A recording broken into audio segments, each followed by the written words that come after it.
Friends, detail GK classes में आपका स्वागत है। हम लोग आज देखने वाले हैं मध्यकालीन इतिहास।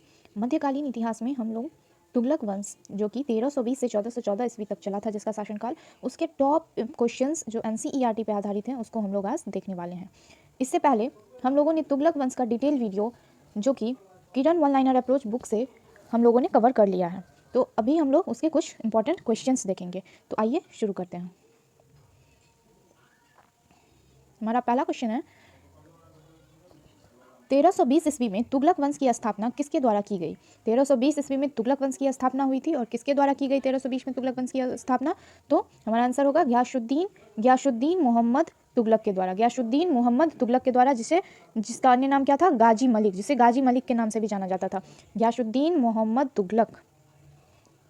नेक्स्ट क्वेश्चन, सल्तनत काल में नहरों का निर्माण तथा डाक व्यवस्था का आरंभ करने वाला प्रथम सुल्तान कौन था? नहरों का निर्माण तथा डाक व्यवस्था आरंभ करने वाला प्रथम सुल्तान कौन था? तो गयासुद्दीन मोहम्मद तुगलक था। नेक्स्ट क्वेश्चन, किस सूफी संत के साथ गयासुद्दीन तुगलक के संबंध अच्छे थे? किस सूफी संत के साथ गयासुद्दीन तुगलक के संबंध अच्छे थे? Most important question. तो निजामुद्दीन औलिया। निजामुद्दीन औलिया के सूफी संत के साथ गयासुद्दीन तुगलक के संबंध अच्छे थे। अब कुछ इंपॉर्टेंट पॉइंट दिया है, चलिए देख लेते हैं। बंगाल अभियान से लौटते समय गयासुद्दीन तुगलक ने आदेश दिया था कि उसके दिल्ली पहुंचने से पहले ही औलिया दिल्ली छोड़ दे। इसी संदर्भ में निजामुद्दीन औलिया ने सुल्तान के विषय में कहा था कि दिल्ली अभी दूर है।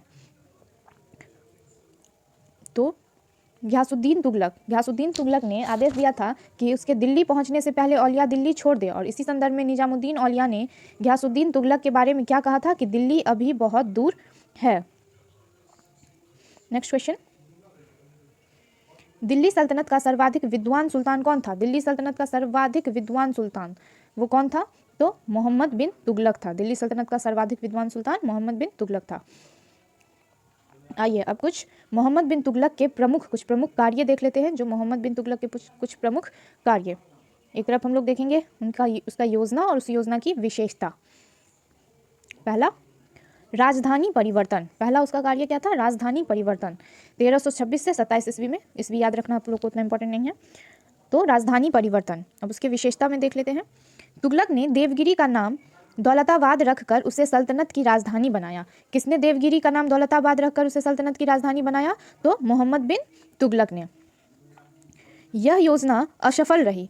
1335 ईस्वी में पुनः दिल्ली को राजधानी बनाया गया, और तुगलक की जो ये योजना थी, देवगिरी का नाम दौलताबाद रखकर उसे सल्तनत की राजधानी बनाया, तो यह योजना उसका असफल रहा, और 1335 ईस्वी में पुनः दिल्ली को राजधानी बनाया गया।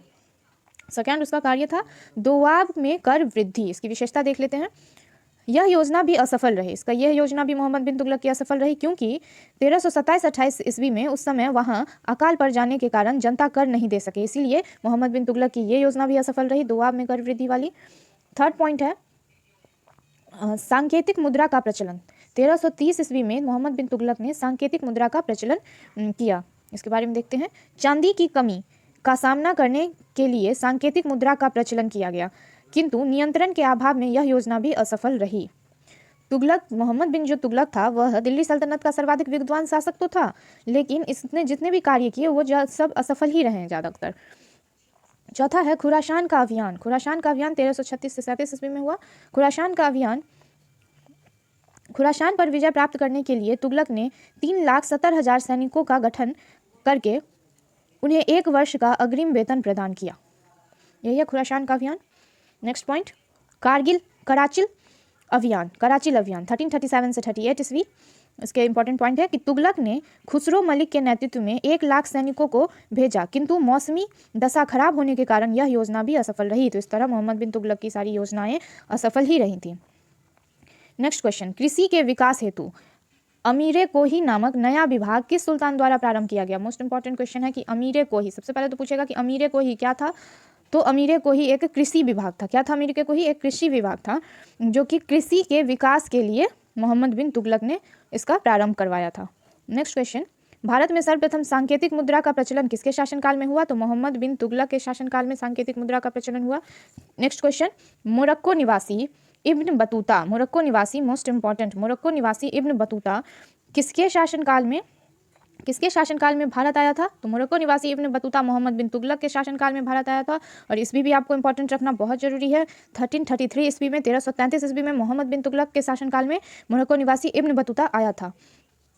अब रहला नामक पुस्तक का रचनाकार कौन था? तो रहला नामक पुस्तक का रचनाकार इब्न बतूता था। ये भी पूछा जाता है क्वेश्चन में, पुस्तक वाले जब बुक से क्वेश्चन पूछा जाता है, बुक का रचनाकार कौन है, उसमें पूछा जाता है कि रहला नामक पुस्तक का रचनाकार कौन था? तो इब्न बतूता। अब ये इंपॉर्टेंट पॉइंट देख लेते हैं कुछ। मोहम्मद बिन तुगलक के काल में ही सल्तनत से विद्रोह कर 1336 ईस्वी में हरिहर एवं बुक्का ने विजयनगर तथा 1347 ईस्वी में हसन गंगू ने बहमनी साम्राज्य की स्थापना की। विजयनगर साम्राज्य और बहमनी साम्राज्य, ये दोनों साम्राज्य भी इंपॉर्टेंट है जो आप लोगों को पढ़ना है। आगे हम लोग इस साम्राज्य के बारे में भी देखेंगे।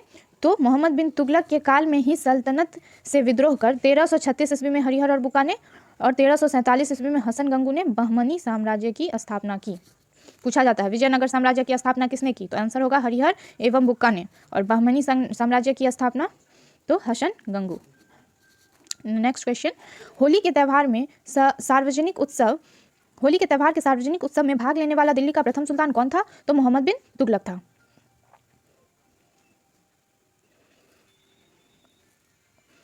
नेक्स्ट क्वेश्चन, किस जैन संत के साथ मोहम्मद बिन तुगलक के संबंध घनिष्ठ थे? किस जैन संत के साथ मोहम्मद बिन तुगलक के संबंध घनिष्ठ थे? तो जिन प्रभा सूरी के साथ मोहम्मद बिन तुगलक के घनिष्ठ संबंध थे। नेक्स्ट क्वेश्चन, मोहम्मद बिन तुगलक की मृत्यु किस अभियान के दौरान हुई थी? तो सिंध अभियान 1351 सिंध अभियान के दौरान मोहम्मद बिन तुगलक की मृत्यु हुई थी। नेक्स्ट क्वेश्चन, सर्वप्रथम लोक निर्माण विभाग की स्थापना किस शासक ने की थी? तो सर्वप्रथम लोक निर्माण विभाग की स्थापना फिरोज शाह तुगलक ने की थी। सर्वप्रथम लोक निर्माण विभाग की स्थापना किस शासक ने की थी? तो फिरोज शाह तुगलक ने की थी। नेक्स्ट क्वेश्चन, टोपरा तथा मेरठ के 2 अशोक स्तंभ लेख किस शासक द्वारा दिल्ली लाए गए थे? तो फिरोज शाह तुगलक। ये इंपॉर्टेंट क्वेश्चन है कि टोपरा तथा मेरठ के 2 अशोक स्तंभ लेख जो है किस शासक द्वारा दिल्ली लाए गए? तो फिरोज शाह तुगलक के द्वारा दिल्ली लाए गए थे। नेक्स्ट क्वेश्चन, सबसे अधिक गुलाम किस सुल्तान के दरबार में थे? सबसे अधिक गुलाम किस सुल्तान के दरबार में थे? तो फिरोज शाह तुगलक के दरबार में सबसे अधिक गुलाम थे। नेक्स्ट क्वेश्चन, ब्राह्मणों पर जजिया कर लगाने वाला प्रथम मुस्लिम शासक कौन था? बहुत ही इंपॉर्टेंट क्वेश्चन है कि ब्राह्मणों पर जजिया कर लगाने वाला प्रथम मुस्लिम शासक कौन था? तो फिरोज शाह तुगलक था, जिसने ब्राह्मणों पर जजिया कर लगाया था। हके सब्र नामक सिंचाई कर लगाने वाला दिल्ली का प्रथम सुल्तान कौन था? तो फिरोज शाह तुगलक था। आगे कुछ इंपॉर्टेंट पॉइंट है, फिरोज शाह के काल में स्थापित विभाग को देख लेते हैं। कौन है फिरोज शाह तुगलक के काल में? तो पहला विभाग दीवाने बंदगान, ये विभाग से क्वेश्चन आते हैं। दीवाने बंदगान क्या है? दासों की देखरेख के लिए। दीवाने बंदगान किस लिए स्थापित किया गया था? तो दासों की देखरेख के लिए, पेंशन देने के लिए। दीवाने स्थित हाक का प्रयोग, दीवाने स्थित हाक की स्थापना की गई थी। और दीवाने खैराज की स्थापना असहाय लोगों की मदद के लिए की गई थी। दीवाने खैराज की स्थापना असहाय लोगों की मदद के लिए की गई थी। नेक्स्ट क्वेश्चन, दिल्ली सल्तनत के तुगलक वंश का अंतिम शासक कौन था? तो तुगलक वंश का अंतिम शासक था नसीरुद्दीन महमूद। तुगलक वंश के अंतिम शासक कौन थे? तो नसीरुद्दीन महमूद। और तुगलक वंश के संस्थापक कौन थे? तो ये आप लोग हमको कमेंट बॉक्स में लिख के जरूर बताइएगा। तो इस तरह आज हम लोगों ने तुगलक वंश के कुछ अति महत्वपूर्ण क्वेश्चन देख लिए हैं। तो आप लोग चैनल को लाइक, सब्सक्राइब एंड शेयर करना ना भूलें। Thank you.